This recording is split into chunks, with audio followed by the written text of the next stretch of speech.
Hey everybody, this is Perch, and I'm going to read this mail. Now, the last time I read a mail kind of like this one, some people did reaction videos against it, and the dumbasses seemed to be unaware that I was reading a mail. It seemed to befuddle a couple of them. It's funny because I often defend, people, comic creators can be smart, and then and then something like that happens. But anyway, so I'm going to read this mail.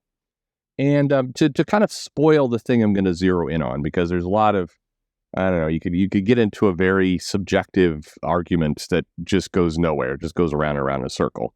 But the part I'm going to zero in on is the idea of showcasing the hero's personal life. In particular, things like, Lois Lane and Clark Kent, Superman, are going out on a date, and what would that look like for the two of them to do that, and an issue devoted to something like that. All right, so that's the thing I'm going to talk more about here in a minute. But let's read this mail. Hey Perch, I dare you to do a video on this, but I know you won't. That's a tough one, by the way. When somebody says I dare you to do a video on this, I'm like, well, screw off. I'm not going to do what you say. But then they're like, but I know you won't. They're like, ooh, now I gotta. Somehow I don't know. I'm troubled. It's like the meme of the guy with the two buttons and sweating it out. That's where I sit there. Anyway, I know you won't. Okay.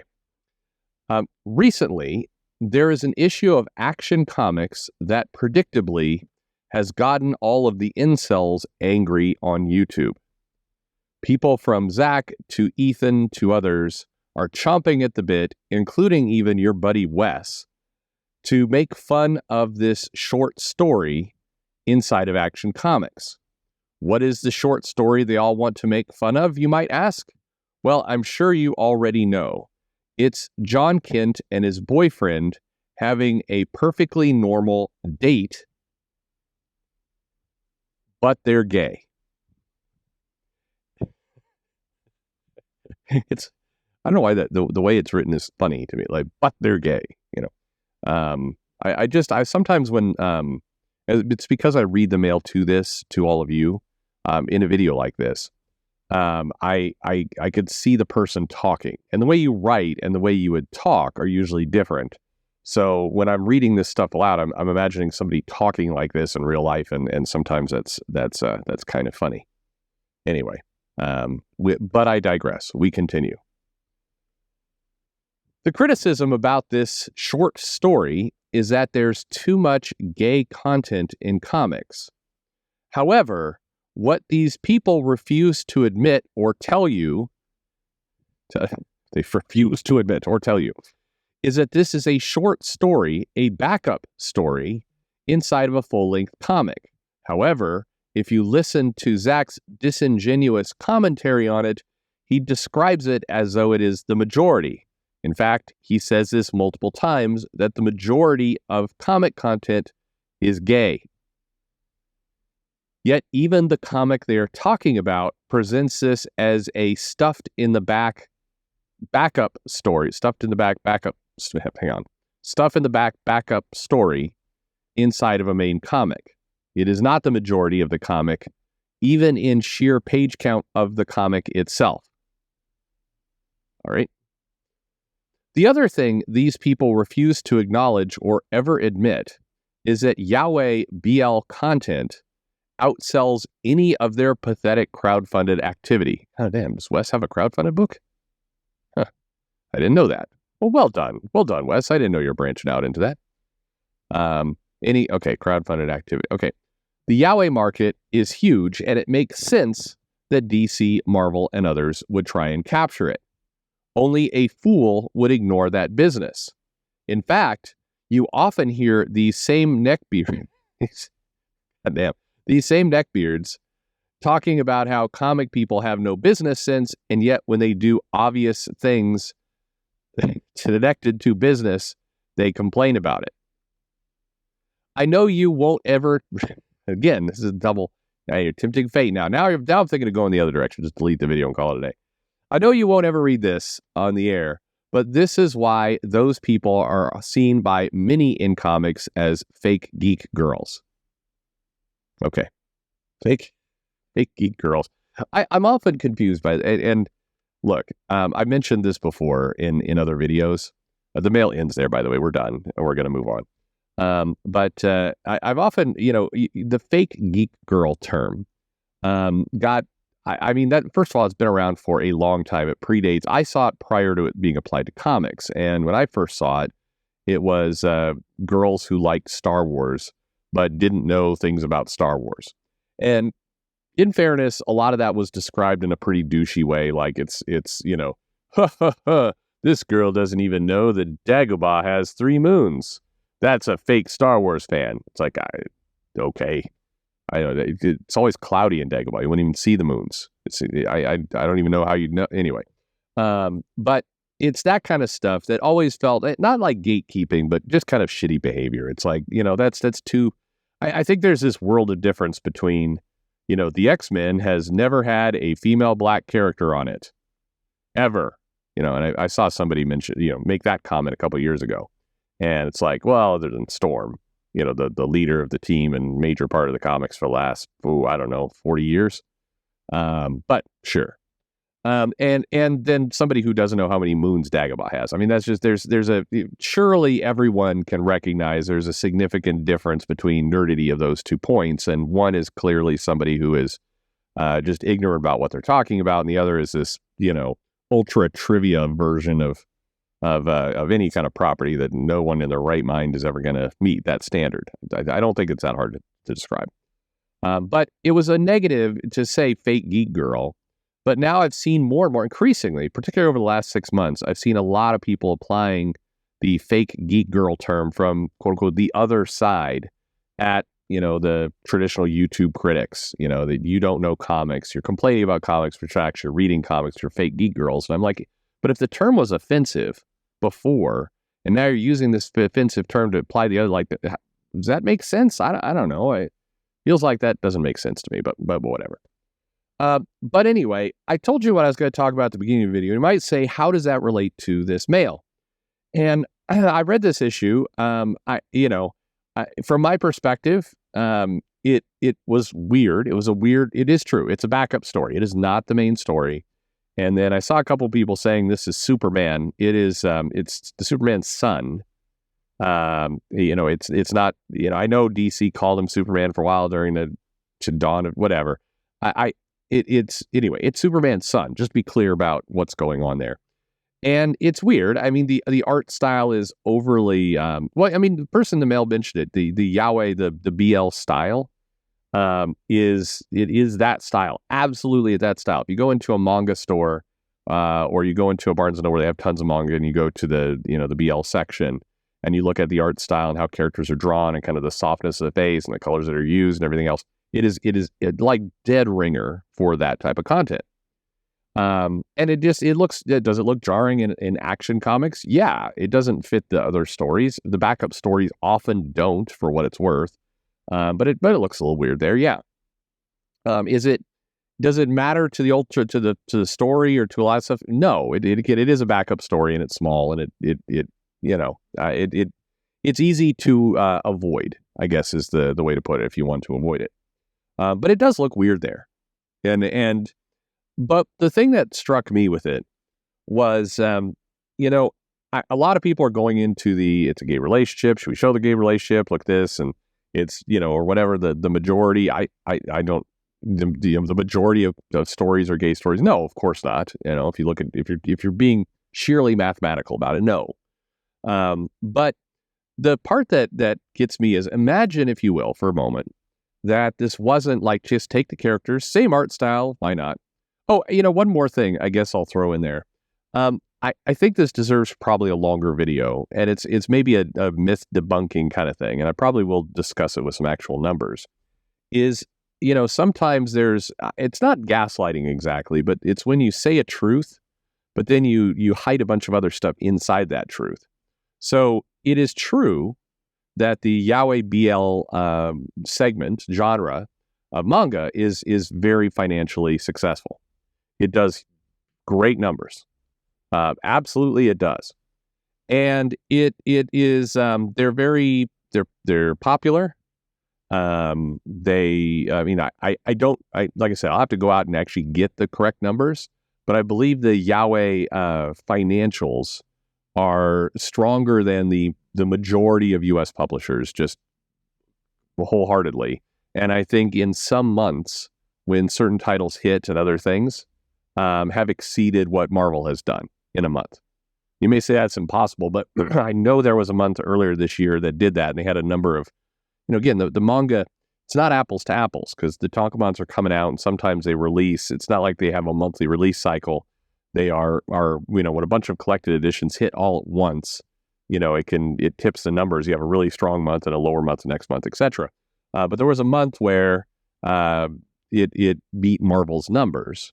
But again, you're also taking Marvel U.S. distribution compared to worldwide distribution and, local comic book shops versus, all these other places where Yaoi is sold. And so, I mean, it's not, again, this is not apples to apples. But anyway, it is true that it is financially successful and it's a popular genre and all the rest. But the kind of the untruth in there is that just because one thing is successful doesn't mean that you can take an existing genre, in this case superheroes, and plug it into Yaoi and immediately expect financial success. A lot of the customers of BL books like it because of what it is. They like it because of that genre. They go to the source. It'd be like if you liked a steak and you went to a really nice steak restaurant, you're saying, I like steak. I'm going to go to a place where I know they serve steak well, they know how to cook it, and everything else. Versus, I love steak, so therefore I'm going to go to Arby's. Come on, you all knew that was coming. But this isn't even a diss on Arby's necessarily. It just, Arby's doesn't serve steak. It serves meat, but it's kind of like if you cross your eyes and you kind of pack and fold the layers of roast beef together, you can kind of say, well, I guess it's somewhat steak, I guess. Like you could do that, but that's a little bit when DC or Marvel, comic companies that are superhero comic companies in the superhero genre of comics, get in and they try a different genre, it often feels like that. When they do it well, Tinian's like Nice House by the Lake sold well, did well. It was a horror type, drama book, sci-fi horror-ish kind of thing. But it fully was what it was. It didn't try and shoehorn it in to say, this is Power Girl and the Flash and it's a horror story now. It allowed it to be completely its own thing. And so I think if you can't take a popular segment like BL, like Yaoi, and say, and now it's got Superman in it, and now it's going to do Yaoi type numbers. That doesn't work. If you started a brand new lineup with brand new characters, hired writers and artists that excel in that genre, and then you market and sell in those areas, then you've got something on your hands. That would be a smart thing to do. But kind of merging it into superheroes is unlikely to be successful. So I see a lot of people make this argument of like, well, it sells well over here, so we'll just like slap Spider-Man on it and that will naturally work. It's like, no, they're still different things. You're still saying there's a steak in Arby's. It's like it's just not the same thing. But the part I wanted to get to, which I mentioned at the beginning, was, imagine, if you will, that this wasn't Superboy, John Kent, and his boyfriend. Imagine it's just Clark and Lois. And if you need to imagine this, if you're having trouble imagining this and you want a real life example, Tom King did this issue where there was a double date with Selena and Bruce and Clark and Lois. And it was an issue where they went on a double date together. That's kind of the whole issue. And they got kind of drunk and everything else. And this issue was, I don't know, it's critics of comics. I mean, the people who are predisposed to like, whatever the publishers send them for free, were like, it's a nice breath of fresh air. It's a different kind of story. Some people liked it because it was different.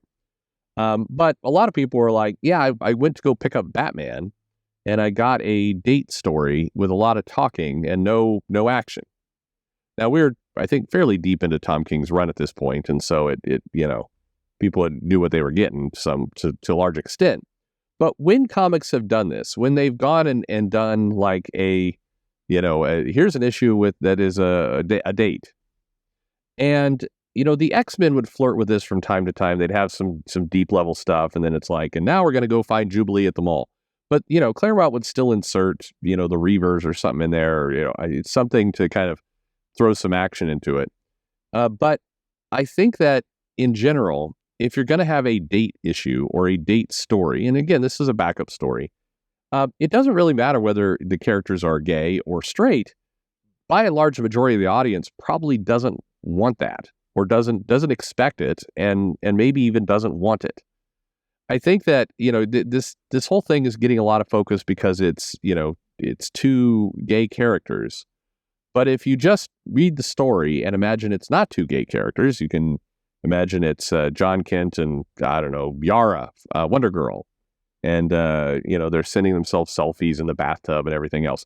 Does it make the story better or still annoying? I suspect, at least for me, it probably is going to be still annoying. I think it all comes down to, I've said before in videos, I think comic books need to branch out into other genres and do other things. But I think when you have a story that is, taking it's action comics, it's an established superhero property, and they were going to do a lightweight romance, whatever, yaoi story in it. It's whether it's straight or gay or whatever it happens to be, it's just not what people are going to expect. It's just not content that's going to land with people. And so I think that to me, that's the rub. And I think that, trying to poke into this stuff, no pun intended, is just, like I said before, it doesn't make a lot of sense when you have an established comic. Now, again, yes, it was people will say, but it was a backup story, and backup stories historically have done little things like this. And I think the one bit that I would say, has increased significantly, not just, gay characters, but overall, is comics and comic writers seem far more interested these days in writing short stories and increasingly longer stories that are just slice of life, characters going out and having dinner, talking about their pets, all this kind of, and to me, it's all the same. Whether it's John Kent and the boyfriend exchanging selfies in the bathtub, or it's Captain Marvel and Spider-Woman, going on a lunch date for 10 pages, or whether it's, we could go across. When you have these comics that are the characters having a downtime, if you look at the evolution, you go back into the 80s, and you'd have the Chris Claremont. People always point to it. It's like, well, Claremont, everybody's hero, Claremont, they would have the X-Men playing baseball. Yeah, he did. That was a bit he would do. But the baseball would be, somewhere between 2 to 4 pages. And you might say, hey, well, that's as long as some of these backups are. True, but they weren't every month, and it wasn't the focus, and it was clearly a transition between one thing and another. And it felt like Claremont enjoyed writing the action. And it feels like a lot of today's writers enjoy writing the everything but, that the action is somewhat of a nuisance. It's like what they really want to do is kind of webcomics, Scott Pilgrim type stories. Although even that's unfair, because Scott Pilgrim, the original O'Malley comic, had action in it. But it feels like they really want to do that.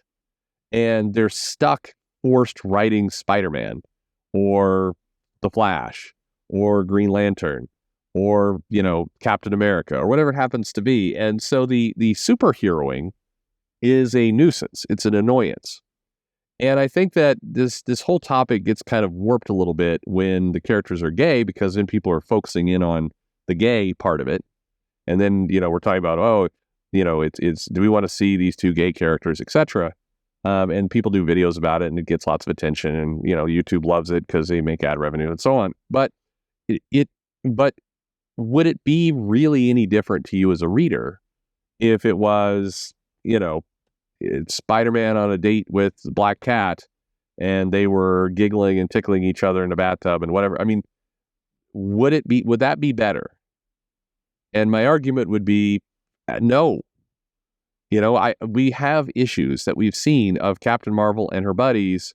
There was the one comic where Captain Marvel and Monica Rambeau went into a diner, and it was clear the writer just really did not want to get to the action, because they spend 12 pages in that fucking diner just ordering, talking. Oh, I don't know.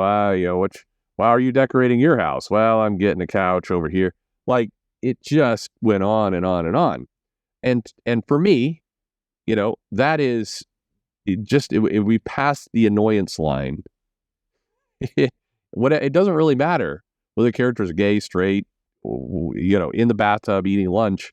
This is all stuff that is aggravating to read over time. And especially when you're picking up a superhero book. That's just my taste, by the way. And again, I acknowledged webcomics popular, Yaoi popular. Lots of money to be had there, but you know what you're in for, and you're specifically going to that genre for that. And so I think the flaw here is that superheroes, whether people like it or not, is an established genre. It's one people show up to want to buy, and we're trying to say, well, we have to get new audiences because the superhero genre is dying, which by and large, it doesn't seem like that's actually true. But, we're going to say it is anyway. We're going to try and change the comic, and then nobody gets what we want. Superhero fans don't get what they want. Yaoi fans don't get what they want. Nobody's happy. And so I think people like the letter writer here get distracted with the gay aspect of it, but you could put a straight couple in there, equally annoying, quite frankly. Now there's going to be somebody in the comments like, yeah, but hang on a second. If J. Scott Campbell's drawing that black cat in the bathtub tickling Peter, I don't know. I could be up for that. Fine. Everybody likes pretty art, but hopefully you know what I mean. Anyway, what do you think? Let me know your thoughts in the comments below, and thanks for listening.